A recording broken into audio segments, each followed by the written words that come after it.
Olá a todos, aqui estamos novamente no nosso canal do YouTube Trebuchet da Eletrônica, Trebuchet da Tecnologia, em que nós comentamos as notícias que correm na mídia relativas aos nossos temas preferenciais, né, que são a eletrônica, a física, a mecatrônica, as telecomunicações, até mesmo a astronomia e a matemática. Nós procuramos na mídia as notícias mais interessantes e fazemos um comentário pessoal, certo? Destacando às vezes alguns temas em que a mídia popular, vamos dizer, né, não destaca, já que o nosso público é um público com uma formação técnica um pouco mais avançada.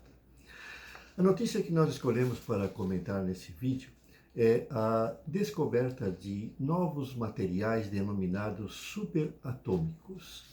Na realidade, são materiais que nós poderíamos dizer que aproveitam propriedades quânticas, que são muito mais rápidos do que o silício, que é o material básico utilizado na fabricação dos semicondutores, conforme nós sabemos. Conforme vocês sabem, né, o silício, né, assim como outros materiais semicondutores da mesma família, como o germânio, como, por exemplo, o selênio, né, eles são aproveitados nos materiais utilizados em componentes pelas suas propriedades de conduzir a corrente, né, através de lacunas ou de elétrons livres, que se movimentam assim, formando junções, formando aquelas regiões, né, em que os portadores de carga podem ser controlados, resultando assim em componentes como os transistores. No entanto, a movimentação de carga nesses materiais, como o silício, ela é lenta, né? Muita gente não sabe, pensa que os sinais nos semicondutores se propagam na velocidade da luz. Não é, não. Certo? Os elétrons e as lacunas, eles são vagarosos. Eles têm movimentações na base de centímetros por segundo apenas, né? São bem lentos. É que os dispositivos semicondutores são rápidos, né? Porque eles são muito pequenos. Então, os portadores de cargas têm que viajar distâncias muito pequenas. Mas isso limita a velocidade desses componentes, né?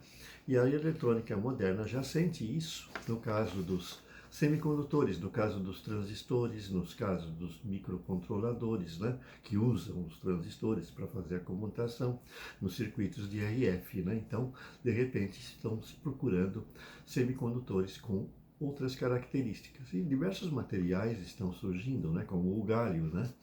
Os transistores usando materiais como o galho são muito mais rápidos do que os transistores de silício e por isso são preferidos nas aplicações de RF de frequências muito altas, né? Mas agora a descoberta que vem, que a gente recebeu aqui, a notícia, ela ocorreu lá na Universidade de Colômbia, nos Estados Unidos, onde os pesquisadores trabalharam com um material bastante estranho, né? É uma combinação de elementos como o selênio, o cloro, mas eles acrescentaram um que é bastante raro ainda na eletrônica, que é o rênio. E eles juntaram esses átomos desses três elementos de modo a formar uma estrutura que se comporta como um superátomo, né? Então a gente tem aí, se a gente montar, vamos dizer, dispositivos utilizando esses superátomos, né, nós teremos os materiais superatômicos, né? E eles descobriram que esses materiais superatômicos, no caso essa estrutura, os portadores de carga nela, elas não se movimentam na forma de lacunas ou de elétrons livres, mas sim de fônons, que é uma partícula quântica que forma o elétron e que são extremamente rápidos, né? E conseguiram dessa forma um material que permite a construção, vamos dizer, de transistores que serão muitas vezes mais rápidos que os componentes semicondutores, os transistores da eletrônica atual, né? Resta apenas aperfeiçoar essa descoberta, né, no sentido de que eles possam ser aproveitados, vamos dizer, na prática e também economicamente. Se bem que economicamente não há muito problema, porque as dimensões desses componentes serão muito pequenas, né? E a quantidade dos elementos mais raros, aqui no caso o rênio, elas serão muito pequenas.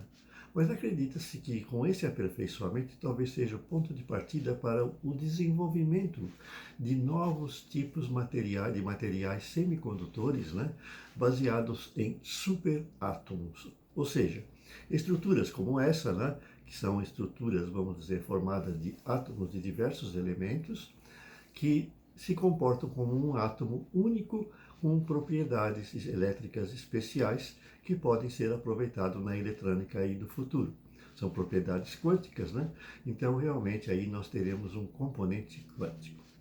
Se você gostou dessa notícia, deixe o seu like e inscrevam-se no nosso canal e aguardem as próximas. Essa notícia é de novembro de 2023 e nós temos aí abaixo na descrição do vídeo os links para a notícia original em inglês. Até mais!